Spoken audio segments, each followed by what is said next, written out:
प्राचीन समय की बात है। एक समुद्र के किनारे एक गुरु अपना आश्रम बनाकर रहते थे। हजारों शिष्य उनसे ज्ञान ग्रहण करने के लिए दूर दूर से उनके पास आकर रहते थे। गुरु का ज्ञान देने का तरीका भी अनोखा था। शुरुआत में वो अपने शिष्यों को उपदेशों के माध्यम से ज्ञान देते थे। उसके बाद वो अपने शिष्यों को उस ज्ञान का अनुसरण करने के लिए कहते थे। उस ज्ञान को अपने व्यवहारिक जीवन में उतारने को कहते थे। ऐसे ही एक बार आश्रम में एक सम्राट अपने बेटे को लेकर पहुंचा। उस सम्राट ने उस गुरु से प्रार्थना की कि हे गुरु, आप मेरे बेटे को आश्रम में रहने दें और अपने तरीके से उसे शिक्षा दें। उसे इस आश्रम में बिल्कुल भी ऐसा नहीं लगना चाहिए कि वो किसी सम्राट का बेटा है। उसे बिल्कुल साधारण शिष्यों की तरह ही शिक्षा देने की कृपा करें। गुरु ने मुस्कुराते हुए कहा कि सम्राट, ज्ञान इसी तरीके से लिया जा सकता है। अगर आप अपने आप को दूसरों से बड़ा समझेंगे तो आप ज्ञान ग्रहण नहीं कर पाएंगे। अगर आपको ज्ञान ग्रहण करना है तो आपको दूसरों की तरह अपने आप को साधारण समझना होगा। यही शिक्षा ग्रहण करने की सबसे पहली सीढ़ी होती है। आप निश्चित रहें, आज से आपके बेटे की जिम्मेदारी मेरे कंधों पर है। ये कहकर गुरु सम्राट के बेटे को अपने साथ लेकर समुद्र के किनारे टहलने के लिए निकल गए। आश्रम के बाकी सभी बच्चे उस सम्राट के बेटे को देख रहे थे। सम्राट अपने बेटे को अपने रथ पर बिठाकर लाया था, जिससे सभी बच्चे समझ गए थे कि ये लाडला सम्राट का बेटा है। इसी वजह से आश्रम के सभी बच्चे सम्राट के बेटे की तरफ आकर्षित हो गए थे।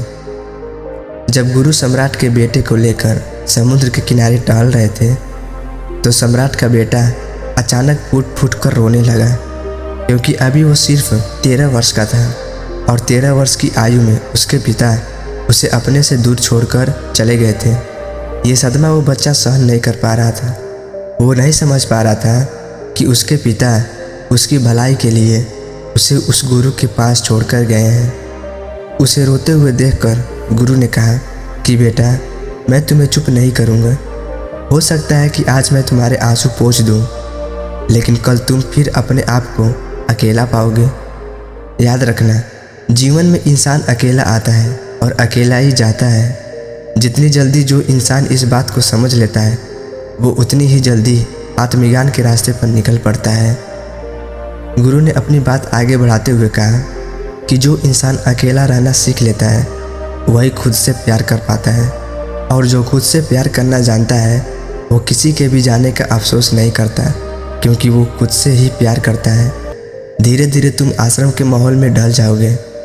शुरुआत में तुम्हें समस्या आ सकती है, लेकिन कुछ दिनों के बाद तुम्हें सब कुछ अच्छा लगने लगेगा। ये जगह तुम्हें अपनी महल जैसी लगने लगेगी। शाम होने वाली थी। समुद्र के दूसरे छोर पर सूरज छिपने लगा था। बड़ी ही सुंदर दृश्य था और गुरु शिष्य को अपने साथ लेकर आश्रम में वापस लौट आए। उस शिष्य को भी थोड़ी शांति मिली, क्योंकि गुरु की आंखों में एक अभूतपूर्व शांति झलक रही थी। और जब हम किसी एकांतवासी गुरु की आंखों में वो शांति देख लेते हैं तो हमारे हृदय से भी सारा भार हट जाता है। मन एकदम निर्मल हो जाता है। जब सम्राट का बेटा रात्रि का भोजन करने के लिए भोजन कक्ष में पहुंचा तो आसपास के सभी शिष्य उसके पास आने लगे। उन सभी को पता था यह सम्राट का बेटा है, और अगर हम इससे दोस्ती कर लेते हैं तो उससे हमारा बहुत फ़ायदा होने वाला है। यही सोचकर आश्रम के ज़्यादातर बच्चों ने उसे घेर लिया था। बस कुछ बच्चे जो अकेले रहने का महत्व समझते थे, जो दिखावे में विश्वास नहीं करते थे, वो उस सम्राट के बेटे के पास जाने की बजाय अपना पूरा ध्यान खाने पर लगा रहे थे और एकांत में बैठकर अपना भोजन कर रहे थे। कुछ दिनों के बाद सम्राट के बेटे की आश्रम के ज़्यादातर बच्चों के साथ दोस्ती हो गई। अब वो आश्रम में उन बच्चों के साथ घूमता, उन्हीं के साथ अपना ज़्यादातर समय बिताता था। आखिरकार सम्राट का बेटा था, सुख सुविधाओं में पला बड़ा था। आसपास बहुत से दास दासियाँ थीं। आसपास अपने मित्रों से घिरे होना, वही दिनचर्या उसने इस आश्रम में भी अपना ली थी। ऐसा नहीं था कि गुरु को कुछ पता नहीं था, और गुरु उसे अलग तरीके से ज्ञान देना चाहते थे। बच्चों को ज्ञान आप उपदेश देकर नहीं दे सकते, उन्हें साक्षात्कार करना पड़ता है। उसके बाद उन्हें वो बात समझ आती है जो आप समझाना चाहते हैं। गुरु को ये पता था कि अगर मैं इसे बोलकर बताऊंगा तो यह कभी नहीं समझ पाएगा। इसे एहसास कराना पड़ेगा कि अकेले रहने से ही तुम अपनी शक्तियों को जान पाओगे। यह सीख देने के लिए गुरु एक दिन उस शिष्य को अपने साथ एक पहाड़ी की चोटी पर ले गए। पहाड़ी पर पहुंचकर गुरु ने उस शिष्य से कहा कि अब तुम्हारा ज्ञान पूरा हो चुका है, बस एक आखिरी रात तुम्हें यहाँ पर बितानी है। उसके बाद अगले दिन शाम को मैं तुम्हारे राजमहल में तुमको पहुँचा दूँगा। वो बच्चा तो ये सुनकर बहुत खुश हो गया कि अब मैं वापस अपने राजमहल चला जाऊँगा।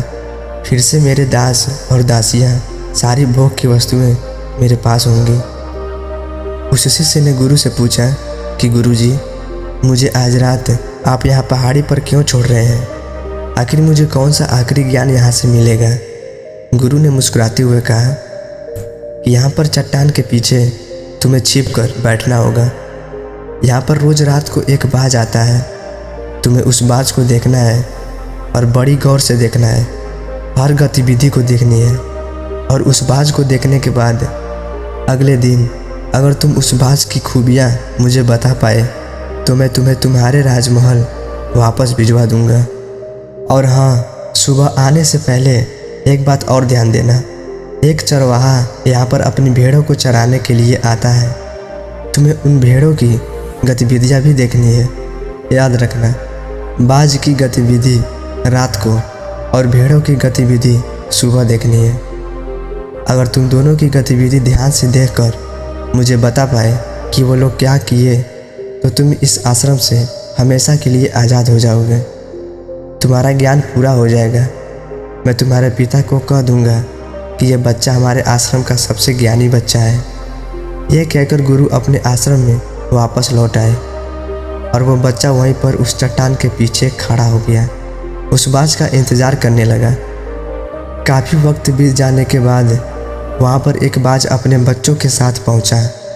सम्राट के बेटे ने उसे पूरी रात उस बाज की गतिविधियाँ बड़े ही ध्यानपूर्वक देखी और सुबह होने के बाद जब वह चरवाहा वहाँ पर अपनी भेड़ों को लेकर पहुँचा तो उसने एक अभूतपूर्व दृश्य देखा।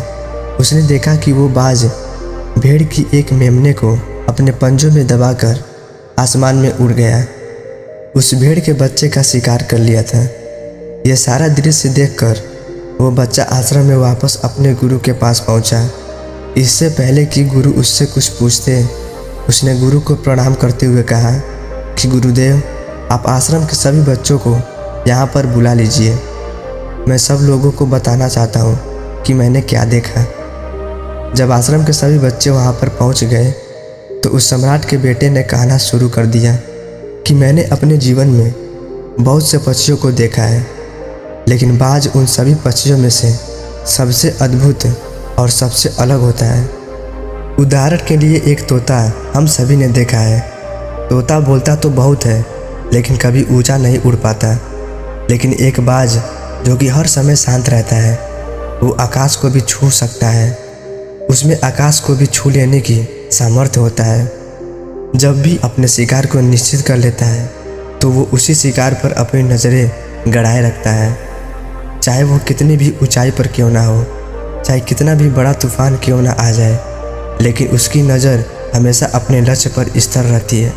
आज सुबह जिस बाज को मैंने देखा, उसने हर भेड़ को अपना शिकार नहीं बनाया, बल्कि उस भेड़ के झुंड में से उसने उस भेड़ के मेमने को अपना शिकार बनाया। उस बाज की तरह हमें भी अपना ध्यान अपने एक ही लक्ष्य पर स्थिर रखना चाहिए, चाहे कितनी भी मुश्किलें क्यों ना आ जाए। हमें अपना लक्ष्य स्पष्ट दिखाई देना चाहिए। बाज कभी भी दूसरों पक्षी के साथ नहीं उड़ता, वो हमेशा आकाश में अकेला उड़ता है। इससे हमें ये सीख लेनी चाहिए कि हमें कभी भी छोटी सोच वालों के साथ नहीं रहना चाहिए। आखिरकार हम भी वही बन जाते हैं जिनके साथ हम रहते हैं। इसलिए या तो बड़ी सोच वालों के साथ रहो या फिर अकेले रहो, क्योंकि जब हम अकेले रहते हैं तभी हम खुद की ताकत और खुद की कमजोरियां जान पाते हैं। कमजोरियों को जानकर उनको दूर कर सकते हैं और अपनी ताकत को जानकर उसका सही इस्तेमाल कर सकते हैं। लेकिन वो तभी संभव होगा जब हम अकेले रहना सीखेंगे। एक बाज हमेशा अपनी सीमाओं से ऊपर उड़ता है। जब तूफान आता है तो हर एक पंछी अपने घोंसले की तरफ भागता है, खुद को छुपाने की जगह ढूंढता है। लेकिन बाज ऐसा कुछ भी नहीं करता है। वो खुद की सीमाओं को तोड़कर बादलों से भी ऊपर उड़ने का प्रयास करता है। हवाएं उसे थपेड़े मारती हैं, पंख उसके बाहरी हो जाते हैं। पानी और धूल की वजह से उसे कुछ दिखाई नहीं देता, लेकिन वो फिर भी आसमान की तरफ उड़ता रहता है। बादलों से भी ऊपर निकल जाता है और वहाँ तक उड़ता रहता है जब तक मौसम ठीक नहीं हो जाता। इसके बाद सम्राट के बेटे ने भेड़ों की विशेषता बताते हुए कहा कि भेड़ हमेशा झुंड में चलती है। उन्हें झुंड में एक साथ चलने से हिम्मत मिलती है, लेकिन जैसे ही उन पर शिकार होता है वैसे ही वो भीड़ तितर बितर हो जाती है और उस पूरी भीड़ में से एक भी भेड़ अपने साथी की मदद करने के लिए वापस नहीं आती। इससे हमें यह सीख मिलती है कि हमारे साथ कितने भी लोग खड़े हों, किसी पर यकीन नहीं करनी चाहिए। यकीन करना तो खुद पर करना, क्योंकि बुरा समय आने पर वो भीड़ कब तितर बितर हो जाएगी आपको पता भी नहीं चलेगा। गुरु को प्रणाम करते हुए सम्राट के बेटे ने अपने गुरु से कहा कि गुरुदेव, अगर मुझसे कोई सीख रह गई हो तो कृपया करके आप बताने की कृपा करें। गुरु ने सभी बच्चों को संबोधित करते हुए कहा कि ये सभी बातें जो अभी इस बच्चे ने बताई वो सब सही है, लेकिन ये सारी खूबियाँ आप लोगों में तभी पैदा हो पाएंगी जब आप अकेले रहने का अभ्यास करेंगे। आपने देखा होगा कि बाज कभी भी दूसरों पंछी के साथ नहीं रहता या दूसरे पंछी के साथ नहीं उड़ता और ना ही किसी के साथ अपनी जोड़ी बनाता है। वो आसमान में अकेला उड़ता है और अकेला उड़ने की वजह से वो अपनी ताकत और अपनी कमजोरियों को जान पाता है। इसके बाद गुरु ने अपनी बात ख़त्म करते हुए कहा कि आज रात मैं इस सम्राट के बेटे को राजमहल छोड़ने के लिए ले जा रहा हूँ, क्योंकि इसकी सीख यहाँ पर पूरी हो गई है। और यह कहकर गुरु उस सम्राट के बेटे का हाथ पकड़कर राजमहल की तरफ रवाना हो गए और बाकी के सभी बच्चे उन्हें पीछे से जाते हुए देखते रहे। तो दोस्तों, कहानी आपको कैसा लगा नीचे कमेंट में ज़रूर बताएं। वीडियो अगर अच्छा लगा हो तो लाइक और सब्सक्राइब ज़रूर करें। धन्यवाद।